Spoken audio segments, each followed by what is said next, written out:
Bismillahirrahmanirrahim. Innal hamdalillah nahmaduhu wa nasta'inuhu wa nastaghfiruhu wa nastahdi wa na'udzu billahi min shururi anfusina wa sayyiati a'malina. Man yahdihillahu fala mudilla lahu wa man yudlilhu fala hadiya lahu. Asyhadu an la ilaha illallah wahdahu la syarika lahu wa asyhadu anna Muhammadan abdullahi wa rasulullah. Allahumma salli ala Muhammadin wa ala alihi wa ashabihi wa man tabi'ahum bi ihsanin ila yaumiddin. Amma ba'du. Baik, kita buka kitab Al-Firqatun Najiyah.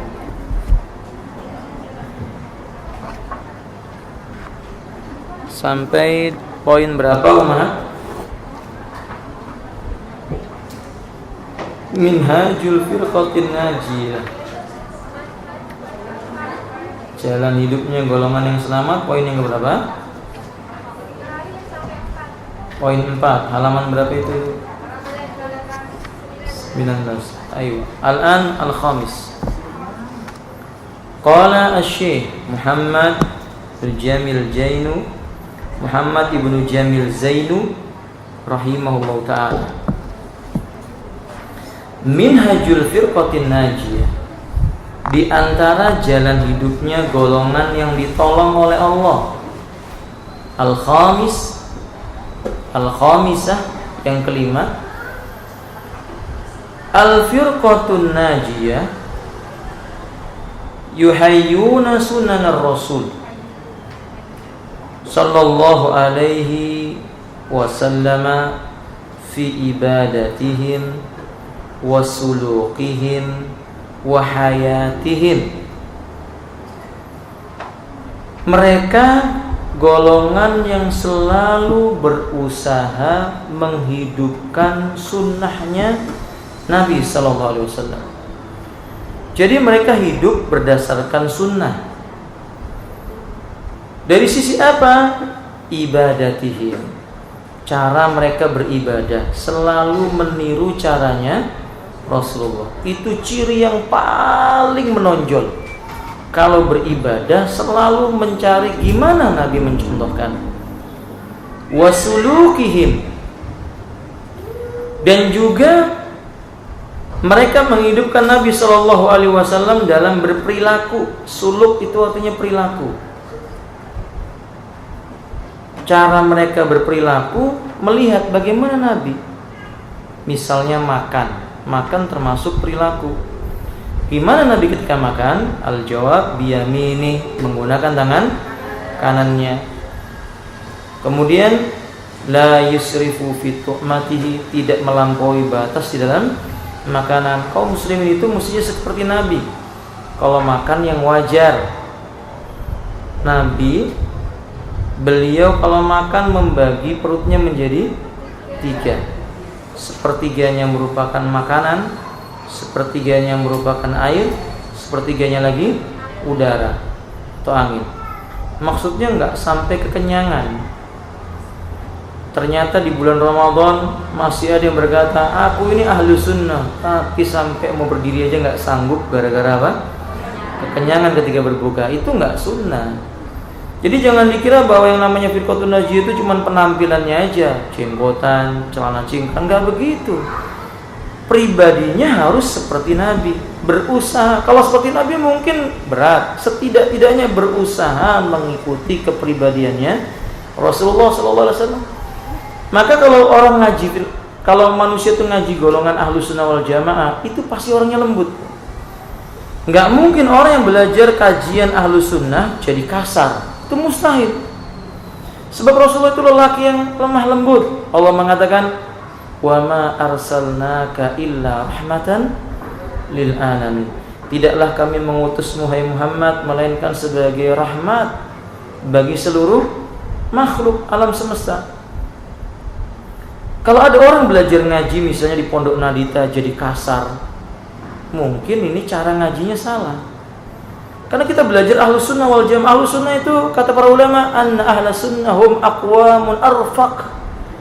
wa alyan wa arham fi ahwalihim kulli.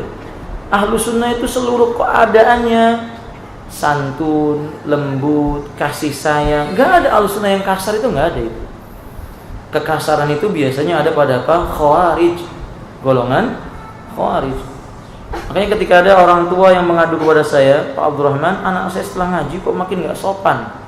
Saya bilang selidiki, ternyata benar, ngajinya pasti di Khawarij. Sebab kalau belajar ahlu sunnah dia akan santun. Bagaimana etika kepada Allah, etika kepada Nabi, etika kepada sesama muslim, kepada keluarga, kepada diri sendiri, bahkan etika kepada binatang pun diajarkan. Maka gak mungkin ahlu sunnah itu menjadi orang yang kasar. Ini ustaz ahlu sunnah tukang ngebom, itu bukan ahlu sunnah. Gak mungkin ahlu sunnah mengajarkan apa? Bom bunuh diri, tidak mungkin.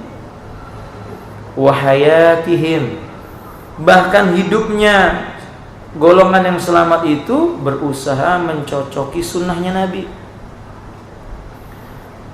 Karena tingkah laku mereka seperti Nabi atau mengikuti jalan Nabi, fa'asbahu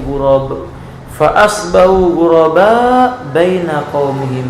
Akhirnya mereka dianggap nyeleneh, dianggap asing oleh sebagian kaum di antara mereka. Kan begitu ibu-ibu? Coba kalau ibu-ibu belajar ngaji yang benar, yang tadinya suka ngerumpi sudah nggak ngerumpi lagi, aneh jadinya. Yang tadinya jilbabnya ya kecil tiba-tiba menjadi gede kayak karung goni, kata mereka begitu. Kata mereka demikian, ya dianggap asing, nggak apa-apa, karena sudah mulai mengetahui yang hak. Alaysa kadzalik? Nah, yang tadinya ibu sekalian senang untuk ya kumpul-kumpul yang nggak jelas, sekarang mulai membatasi. Kalau kumpul-kumpulnya saling nasihati baru datang, kalau enggak tinggal. Yang tadinya mungkin candu dengan ya hal-hal yang kurang bermanfaat, ditinggalkan. Mereka jadi asing. Tapi tidak usah khawatir, orang asing itu di dalam Islam kalau karena melaksanakan agama jadi orang berbahagia. Kama akhbara anhum, sebagaimana Nabi telah memberitakan kondisi mereka. Rasulullah sallallahu alaihi wasallam yaqul, beliau mengatakan, innal islama bada'a ghariban. Sungguh Islam ini datang bermulanya dalam keadaan asing. Coba ibu lihat sejarah. Ketika Islam ini dibawa oleh Nabi, orang Quraisy merasa asing. Ketika mereka diajak menyembah satu ilah, yaitu Allah, mereka mengatakan, aja'alta alihatana ilaha wahidah. Apa kamu mau menjadikan Tuhan yang banyak cuman satu saja? Mereka heran. Sama ibu sekalian, orang sekarang gitu. Kalau kita beritahu yang ini budaya mengandung syirik, apa kata mereka? Apa kamu mau menghapuskan budaya nenek moyang? Kita dibilang asing. Iya atau tidak? Nah, kata wa sayaudu gharib, kata Nabi, nanti Islam ini kembali dianggap asing. Di akhir zaman ketika manusia itu melaksanakan Islam, justru orang Islam itu sendiri yang merasa asing. Masya Allah ya benar. Saya punya teman, ketika dia tukang kebut-kebutan, mabuk-mabukan, gak pernah ibu dan bapaknya itu merasa risau, tidak pernah. Kalau tahu risau itu biasa aja, cuman risau paling coba tobat-tobat sudah sana, begitu paling banter bu. Tapi begitu dia sudah bertobat, pakai jenggot, celananya apa? Cingkrang, sedikit ngomong, kemana-mana bawa Quran, ibunya khawatirnya nggak karu-karuan. Cari informasi, ngaji sama siapa, jangan-jangan teroris, macam-macam dan sebagainya. Jadi orang berjenggot itu dianggap asing, padahal jadi santun, nggak pernah mabuk-mabukan lagi, malu kebut-kebutan, sebentar-bentar dia ke masjid, baca Quran menangis, dianggap asing. Begitulah kaum muslimin di zaman sekarang. Ketika ada kebenaran yang datang, malah dianggap asing. Kama bada'a, persis seperti awal mula Islam itu datang. Kata Rasulullah, fatuba, ada di surga namanya sebuah pohon tuba. Tuba ini naungannya sepanjang 500 tahun. Jadi kalau ibu lihat ada pohon kena sinar matahari, kan ada naungannya itu. Nah ini di surga namanya pohon itu tuba. Pohon tuba ini panjang naungannya 500 tahun. Berbuah. Jika buahnya itu diinginkan oleh pemiliknya, daunnya atau dahannya itu turun sendiri tepat di wajahnya. Tinggal memetik. Masya Allah. Ini namanya pohon apa? Tuba. Kata Nabi, lil ghuraba, disediakan untuk orang yang asing karena berpegang dengan agama.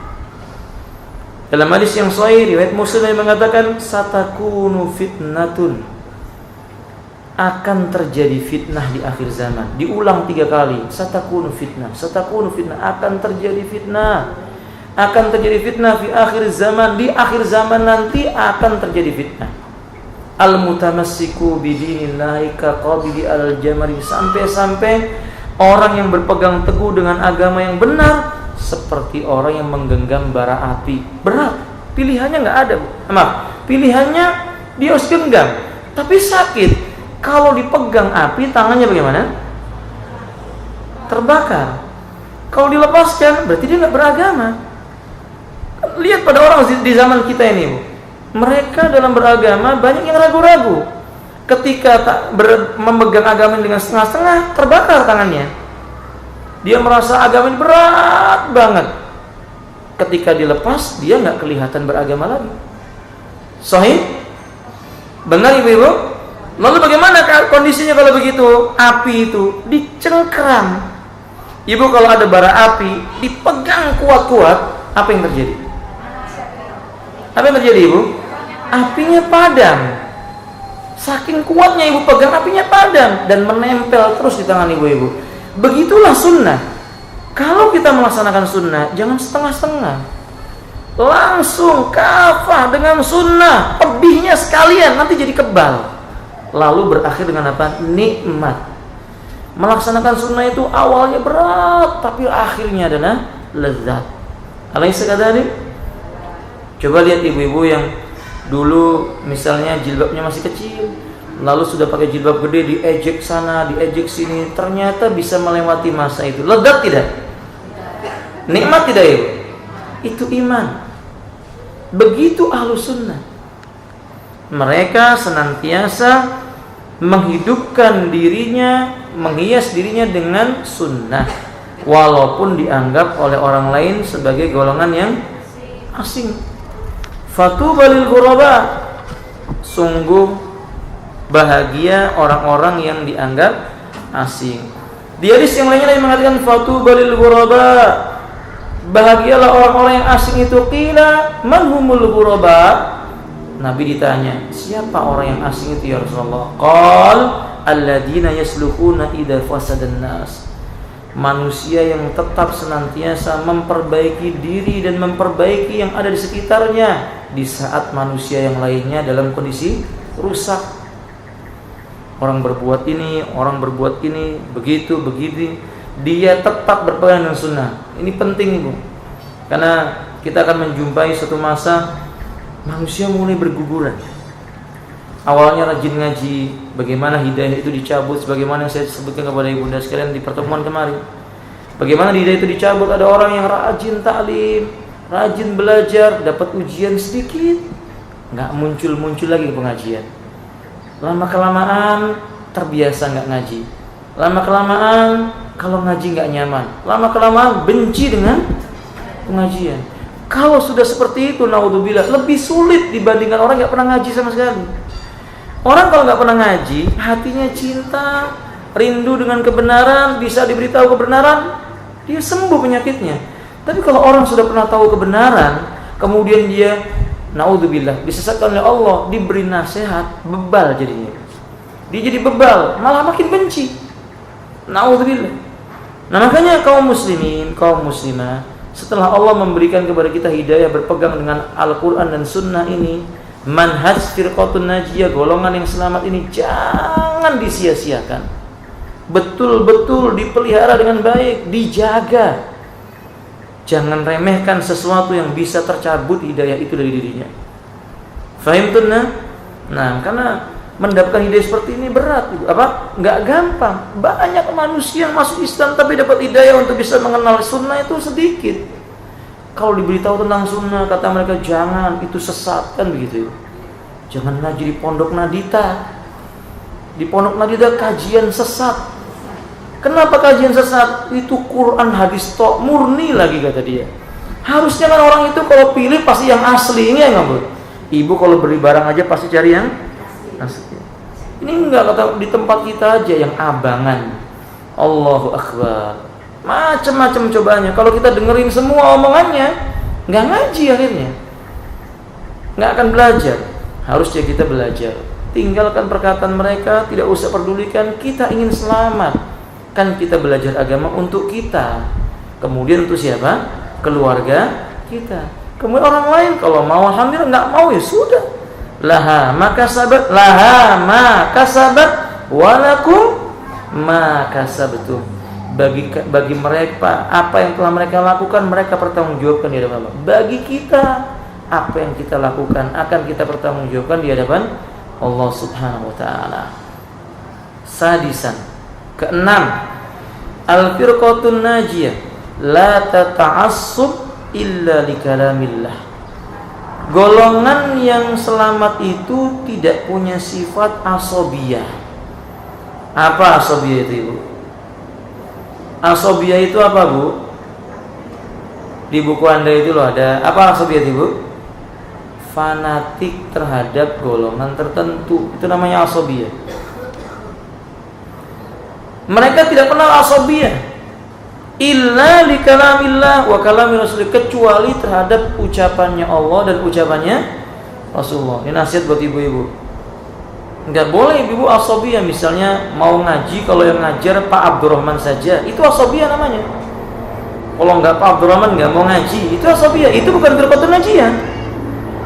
Harusnya seorang muslim atau muslimah, siapapun yang mengajarkan kalau dia bermanhaj al-firqatun najiyah, ahlus sunnah wal jamaah, yang tidak mengajak kepada pendapatnya, mengajak kepada Quran, mengajak kepada sunnah di atas pemahamannya para sahabat salafun saleh, belajar.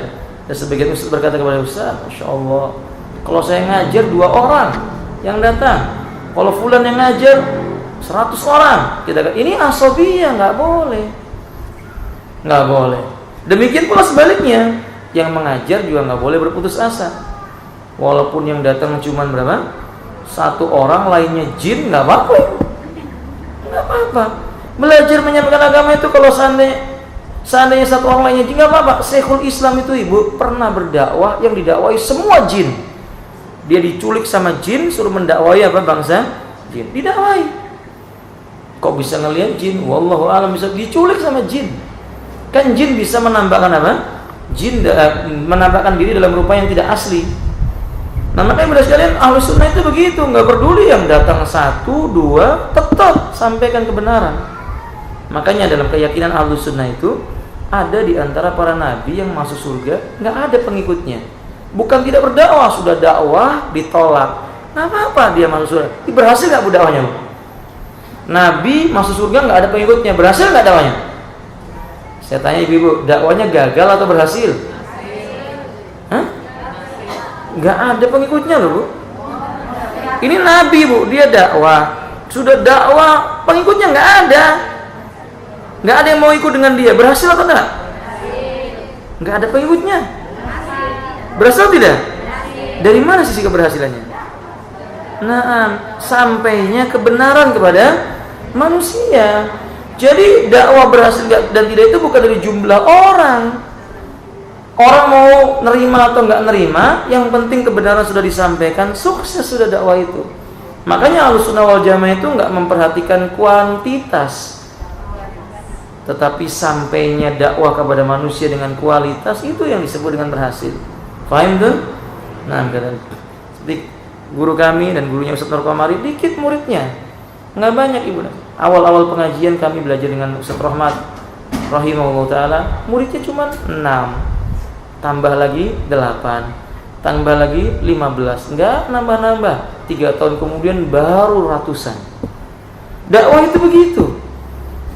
Yang datang pada hari ini mungkin cuma 2, esok 3. Nanti lama-kelamaan dakwahnya akan dikenal, karena yang memberikan hidayah bukan kita. Siapa, Ibu? Allah Subhanahu wa ta'ala. Maka dakwah nggak boleh asal banyak orang. Sebagian kelompok mengatakan, udah jangan bicara ini, jangan bicara itu, yang penting kita bersatu, kan begitu Ibu. Akhirnya Syiah diajak bersatu. Na'udzubillah min dzalik. Khawarij diajak bersatu. Sufi yang jelas-jelas menyembah kubur diajak bersatu. Salat satu shaf, imamnya satu, yang di depan paling belakang pakai jimat, yang di sebelah kanannya percaya dengan hari sial. Ya bagaimana yang seperti mau dimenangkan oleh Allah? Islam itu diutus untuk menjelaskan hal yang tadi kita sebutkan hukumnya haram, dilarang dalam Islam dan masuk dalam kategori syirkun akbar. Wallahu a'lam bishawab.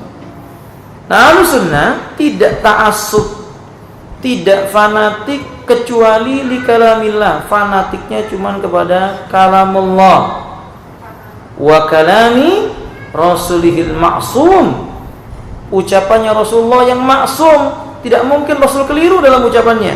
Alladzi la yantiqu anil hawa, di mana Nabi tidak berbicara kecuali dengan Nabi tidak berbicara dengan hawa nafsunya, tetapi berbicara dengan apa? Wahyu yang diwahyukan kepadanya. Amma ghairu minal bashari, ingat kata beliau, manusia selain Nabi, perhatikan sekali lagi.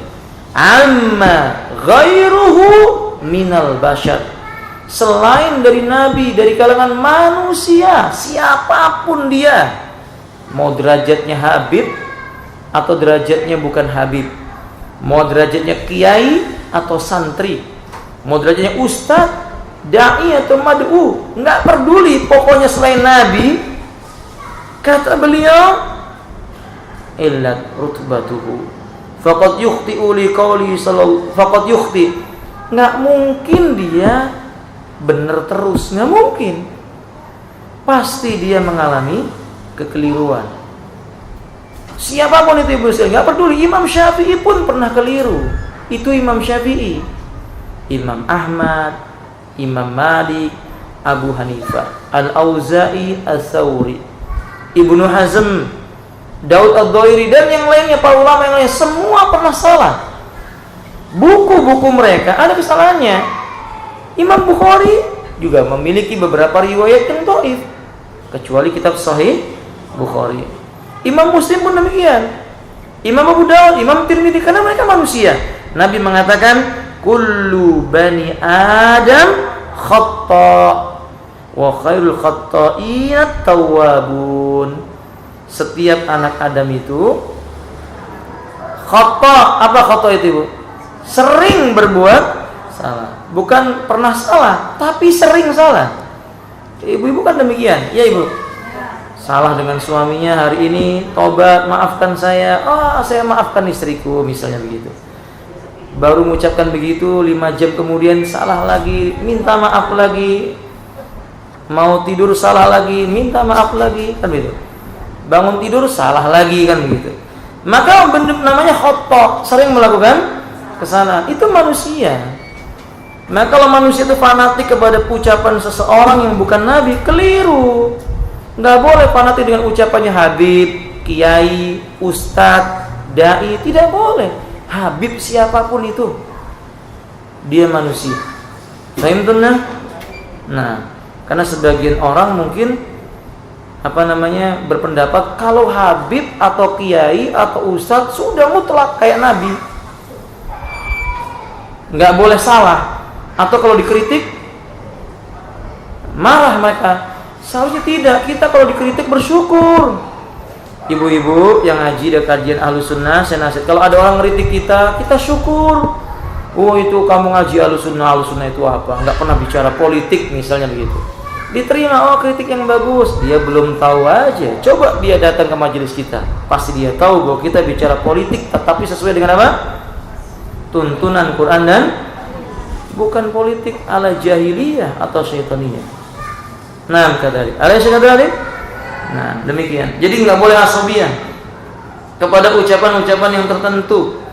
Imam Malik rahimahullah menyebutkan kullu qaulin yu'khadhu wa yutraku fi hadid dunya aw illa qaula sahibi hadzal qabri summa asara ila qabri Nabi sallallahu alaihi wasallam. Semua perkataan manusia bisa kita pakai, bisa kita tinggalkan. Pakai maksudnya Yang ada dalilnya Quran dan Sunnah dengan pemahaman para sahabat digunakan. Yang nggak sesuai dengan dalil Quran dan Sunnah dengan pemahaman para sahabat, walaupun pakai Quran, pakai Sunnah, tapi salah memahaminya, jangan dipakai. Semua perkataan nggak bisa diambil, bisa ditolak, kecuali beliau menunjuk kuburnya Nabi. Perkataan orang itu nggak boleh ditolak. Ucapannya Nabi nggak boleh ditolak. Sekecil apapun nggak boleh ditolak. Contoh, Nabi mengatakan, al-haya'u kulluhu khairun. Rasa malu itu mengandung kebaikan. Makanya memberi konsekuensi, seorang wanita muslimah mestinya berhias dengan hiasan yang paling utama, yaitu rasa malu. Kecuali malu bertanya dalam masalah ilmu nggak boleh. Tapi yang harus malu di sini malu berbuat maksiat. Nah, kalau ada seseorang mengatakan, oh enggak, malu itu bikin kita lemah. Kan dalam dunia perbisnisan, ini dunia marketing yang pernah jadi sales ya Bu ya. Mereka punya prinsip, kita nggak boleh malu kalau mau berhasil. Oh enggak, kalau Islam punya prinsip, kita harus punya malu kalau punya apa? Kalau mau berhasil. Kalau dunia bisnis nggak punya malu. Yang penting dapat tujuannya. Islam nggak begitu. Islam melihat nggak boleh malu kalau benar, tapi kalau nggak benar harus malu. Dagangnya kaum muslim itu, misalnya berdagang, harus punya rasa malu. Kalau nggak malu, dia akan masuk ke dalam neraka. Contoh berdagang yang penting laris, akhirnya dia nggak malu, sumpah dengan sumpah palsu, demi Allah barang asli, ternyata apa istilah kita Ibu? KW gitu kan. KW, apa sih KW itu Ibu? Kepanjangannya? Oh maksudnya kualitas. Artinya ya palsu lah begitu ya. Nah maka kalau dia nggak malu seperti itu. Coba kalau orang nggak malu Ibu, lagi dagang, ini si pulang lagi tawar-menawar, dilihatin aja sama dia. Ya jadi sungkan orang lain. Nanti tangannya begini-begini. Di sini lebih murah. Ini nggak malu. Kalau dalam Islam dia malu. Perbuatan itu melanggar apa? Syariat. Alayhi sekadari. Nah, begitulah seorang muslim, dia mesti mengambil semua perkataan Nabi sallallahu alaihi wasallam. Sabian, ketujuh, al-firqatun najiyah. Golongan yang selamat itu hum ahlul hadis. Ini ciri menonjol yang berikutnya. Mereka disebut dengan ahlul hadis. Cinta dengan hadis, hidupnya suka membaca hadis, mendengarkan kajian hadis, beramal dengan sesuai hadis, membela hadisnya Nabi SAW. Ini ahlul hadis. Alladzina qala Rasulullah sallallahu alaihi wasallam fihim, di mana Nabi telah menyebut ciri mereka dalam hadisnya yang sahih, la tazalu ta'ifatun min ummati, senantiasa ada sekelompok manusia dari kalangan umatku, zahirina al-haq, dimenangkan oleh Allah, membela kebenaran, la yadurhum, tidak memudaratkan mereka, man khadalahum hatta ya'tiya amrullah, orang-orang yang menyakiti mereka sampai datang keputusan dari Allah Ta'ala. Yang dimaksud dengan memudaratkan mereka adalah sesama mereka sendiri Bu. Jadi kata Syekh Salim Al-Hilali, la yadurhum man khadalahum, artinya man khadalahum itu artinya orang yang menyakiti mereka dan mereka dari golongannya sendiri, sama-sama muslim. Nah maka Ibu lihat, ahlu sunnah itu banyak dicaci oleh siapa? Orang muslim sendiri. Yang benci dengan ahlu sunnah itu orang muslim, yang mereka belum mengenal Islam dengan baik. Alaihi tadi, hampir tidak ada Bu orang Nasrani mencela kita. Sebab kalau sampai orang Nasrani mencela kita, nggak panjang pikir lagi Bu, ambil pedang, gorok lehernya. Kalau Nasrani kan begitu Ibu. Ini lemes kayaknya ini Bu ini. Iya atau tidak? Ya, kalau ibu tetangganya Nasrani mencaci maki kamu, jilbab, panca dan apa begini, tanya agamamu apa? Nasrani tunggu sebentar di situ, ambil pedang, ini buat ente, tebas, selesai, habis sudah. Nasrani berani Ibu, saya dukung yang berani, saya dukung Ibu sekalian. Nah Ibu dan sekalian, tapi dengan cara mempertimbangkan masalah dan mudarat. Nah maka Ibu dan sekalian, tapi begitu jelas sudah hukumnya dia kafir. Ini sekarang kan dia mencela enggak? Pakai kerudung, baca Quran, suka baca sholawat, disebut dengan sholawatan kan gitu misalnya. Ibu dia cek jilbab gede kayak begini kata mereka, mau jadi apa inti, macam-macam lah ejekan. Nggak mungkin Ibu ambil pedang, wong sesama apa? Muslim.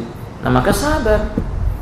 Nah, maka Ahlussunnah wal Jamaah itu firqatun najiyah itu tidak akan memudahkan mereka, orang-orang yang mencela mereka tatkala menegakkan kebenaran, mereka tetap seperti itu sampai keputusan Allah datang. Maksudnya adalah berpegang dengan sunnah ini, cinta dengan hadis. Qala syair, ada ahli syair yang mengatakan ahlul hadis hum ahlun nabi. Bila Anda tahu ahlul hadis itu keluarganya Nabi. Ahli hadis itu keluarganya Nabi. Kenapa demikian?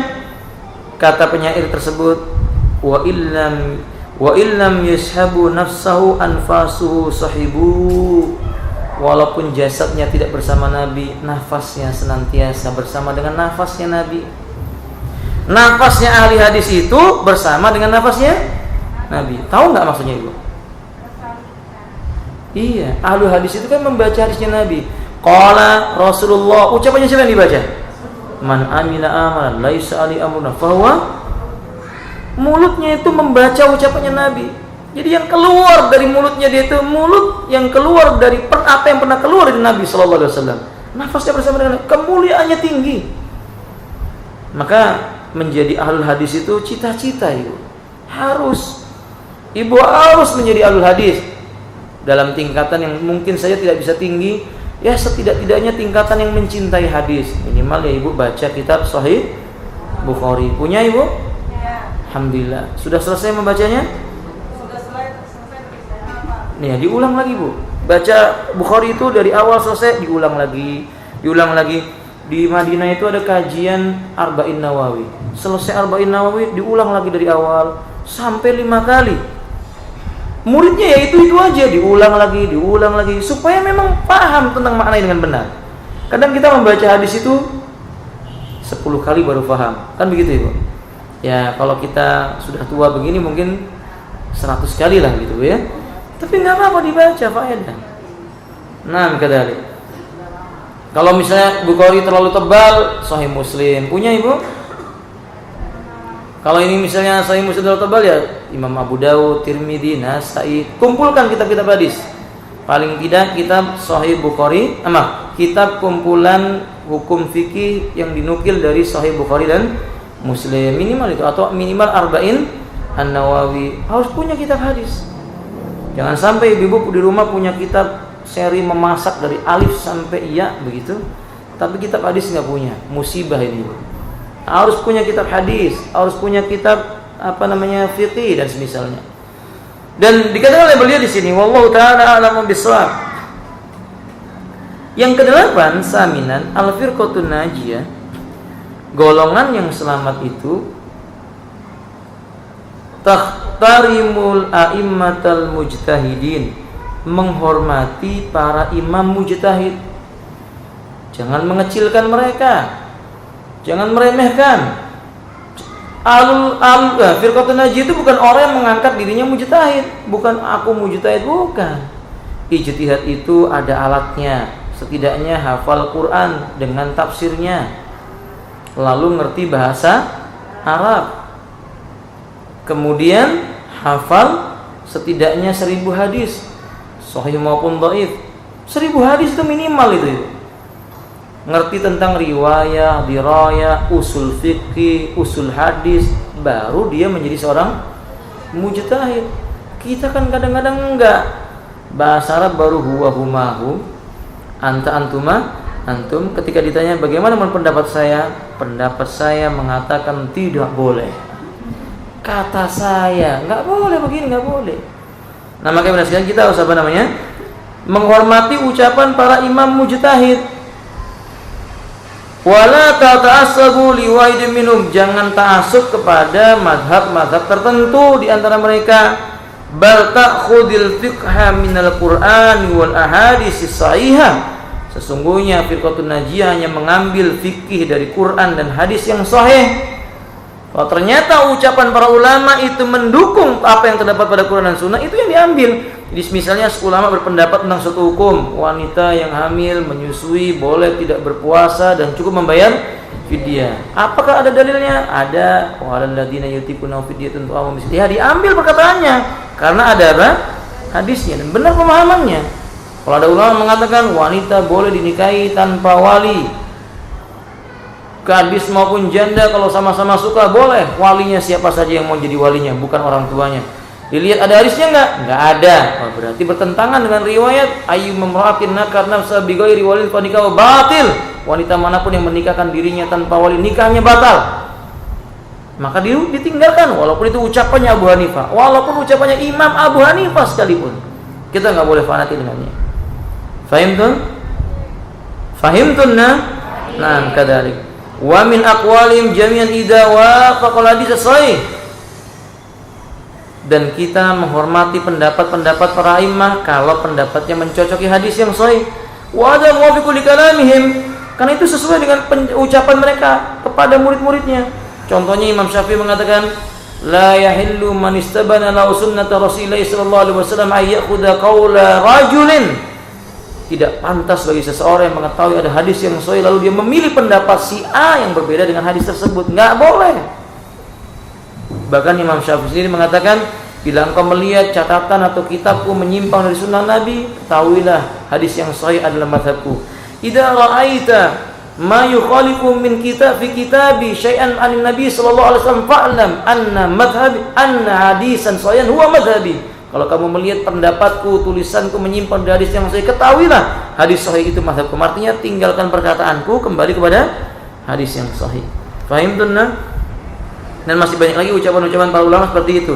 Jangan malah mengatakan, Ustaz, pendapat Anda menyimpang. Oh, nggak bisa pendapat saya. Jangan malah seperti itu. Seorang ketika dia mengetahui perkataannya keliru, dia kembali kepada yang benar. Wallahu ta'ala a'lamu bis-shawab. Na'am haitsu ausu atba'ahum ay ya'khudhu bil hadis sahih wa yatruku kulla qawli yukhalifu. Kata beliau, sebagaimana dinasihatkan oleh para imam yang berkata, ambil perkataan yang mencocoki syariat, tinggalkan yang menyelisih sunnah Nabi sallallahu alaihi wasallam. Sampai di sini ummahat, semoga bermanfaat. Akhiru da'wana alhamdulillahirabbil alamin. Subhanakallahumma wa bihamdika asyhadu an la ilaha illa anta astaghfiruka wa atubu ilaik. Assalamualaikum warahmatullahi wabarakatuh.